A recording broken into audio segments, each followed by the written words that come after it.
What's going on, everybody? Che here, the No Spoon Podcast. Welcome to my channel. If this is your first time, subscribe. We got a lot of great content on here. You're going to get a lot from this video today. If you like what you hear, go see more. Go check out more. Like this, share with other people. You already know what to do. Let's get this out to as many people as possible because I feel like the message today is important. I just wanted for a second get you guys to visualize something, right? And just kind of take this in and internalize what I'm about to say, because I think we can all relate to it. Imagine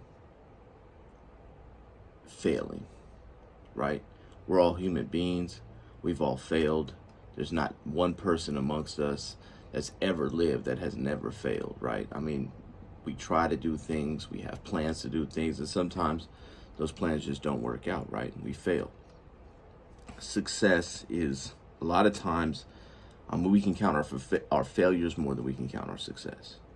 And so we all know what it's like to fail.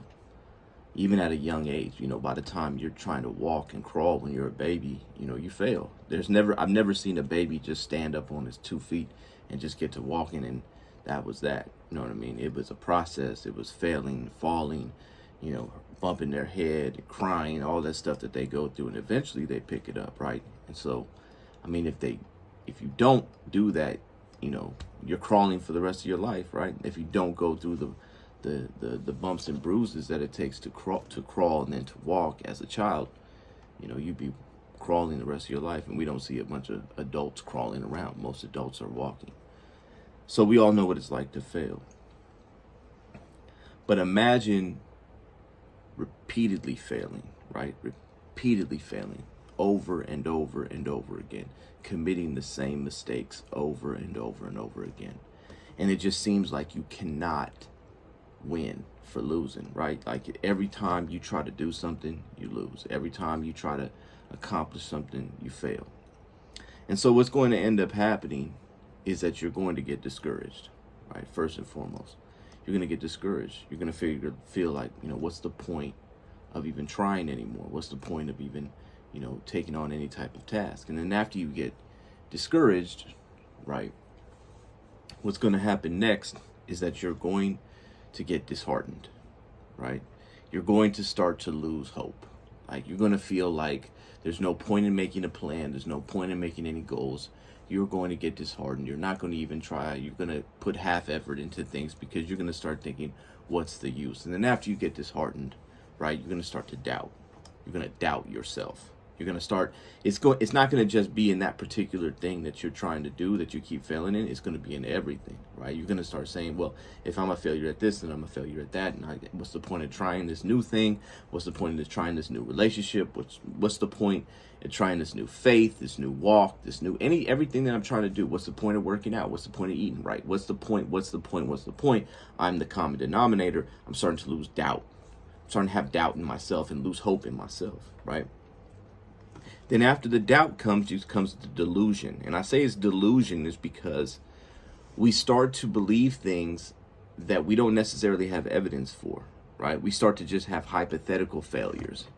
We start to see other people succeed in things and put ourselves in their shoes and say, well, if that was me, I would fail, right? So you start to become delusional, right? You start to have these type of thoughts that don't even, there's no basis in reality. It's just you conjuring up these scenarios that just fit your own self-doubt, right? And then after the doubt, after the delusion, after the discouragement and the doubt and the disheartening, you start to become depressed, right? You start to become depressed. You start to become sad. Every day is a day where you're not looking forward to anything. You would rather sleep. You would rather eat. You start to look for vices, drink more, smoking weed, drugs, anything that's going to escape the reality of your depression, because you're depressed now, right? Your life is one constant flow of down and negativity and depression, right? I say all this to say we have a mental health issue in this country and in this world and society in general. We have these things today. We have depression is a big problem. Anxiety is a big problem. All these mental health problems are big problems, right? And why I broke it down that way is because we have to understand the origins of these problems, right? When we understand the origins of these problems, then we can do like a reverse, what's the reverse course on this? We can just start working backwards and say, okay, what was the initial thing that brought me to this place, right? Now, a lot of times, trauma is involved in this, so we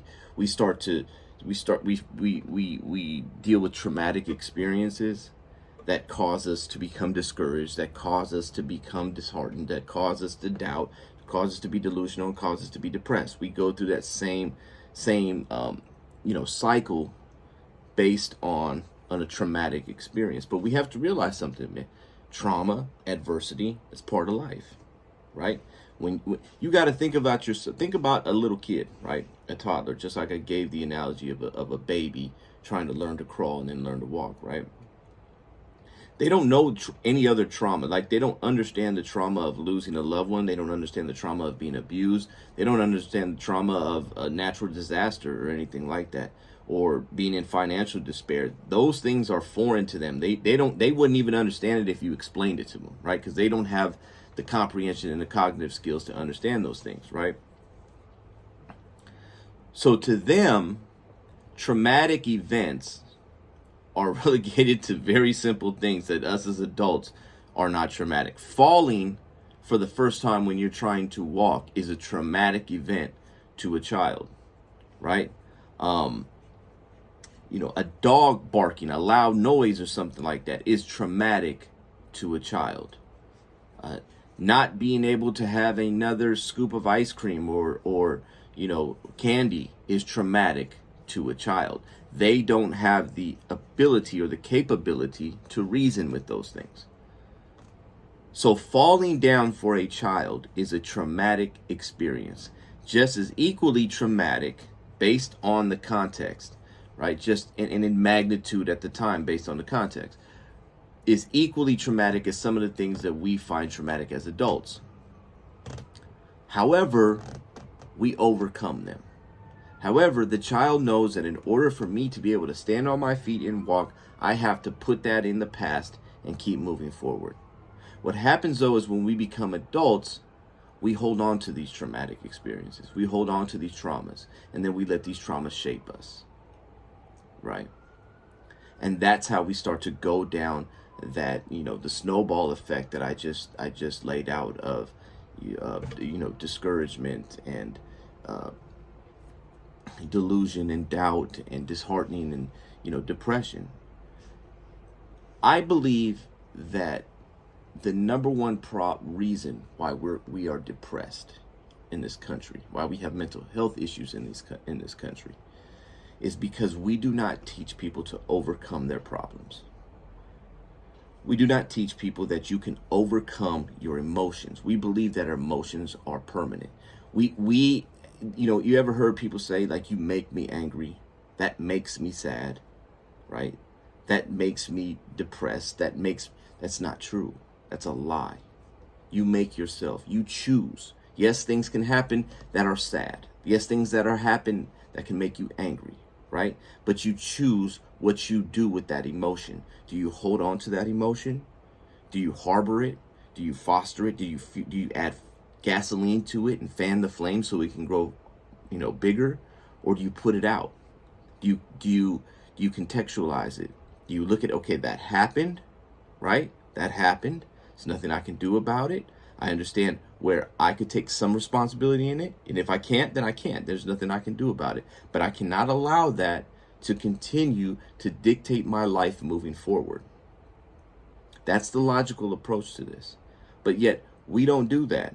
We have people, let people stay in those permanent states of depression, those permanent states of anxiety and worry and, trauma and anger and all those different things. We allow people to stay there. And there's a reason for that, right? There's a conspiracy behind that, right? And that conspiracy is because we create this big spectrum of mental health. That spectrum of, before we used to understand when a person had legitimate concerns and legitimate problems on why their mental health was wrong, right? Why there was something wrong with their mental health, right? We had psych wards and stuff like that, and these people had legitimate things going on chemically in their brain, physiologically they had things going on. Nowadays we have this spectrum, a spectrum of mental health, to where if you show a little bit of sadness, a little bit of anger, a little bit of emotion, period, then you're on this spectrum of mental health. And what happens is pharmaceutical companies capitalize off that because they create drugs that they can administer, that they get paid for from insurance companies and so on and so forth. Psychiatrists, universities that fund these, mental health type of facilities where they can teach, the doctrines, the PhDs, the, master's degree, all these things that go in to facilitating this industry of mental health. See, those people, and those people sponsor media, those people sponsor politicians, those people are lobbyists, and we can get into the whole web of that. But the reality is that there's an agenda to get you onto that spectrum, of mental health, that you have a mental health problem, right? Now let's go back to what I talked about in the beginning, continuously failure. What if you started to achieve things? What if you started to make one plan, right? Write one thing you do per day and say, I'm going to do this. I'm going to read 5 pages in a book. And then you did that for a week, right? You successfully did that 7 days in a row. It's not big. You don't have to overwhelm yourself. You don't have to start saying, I have to overcome depression. I have to overcome addiction. I have to overcome anxiety today. No, all you have to do is complete that one thing. What if you did that? You know what would happen? You would start to gain confidence, because where does confidence come from? Confidence comes from accomplishments. You start to accomplish things. Read 5 pages in a book. Walk for 30 minutes. Drink water. Simple things. You don't have to be a bodybuilder. You don't have to be a personal trainer. You just have to do a little bit today. And watch how your confidence grows. Watch how you start to believe in yourself again. Watch how you start to go, man, I wasn't reading last week. Now I read 5 pages a day, and I did that for 7 days, and I read 35 pages. And now I'm a quarter way through this book. Man, if I do that this week, I'm halfway through the book. If I do it for the next 3 weeks, I finished a book. I accomplished something. I made a plan and I stuck to it. No matter how big it is, don't worry about that. See, you can start to overcome your depression. You can start to overcome your anxiety. You can start taking control of your emotions. Your emotions are there, and they're there for a specific reason. They're a good thing.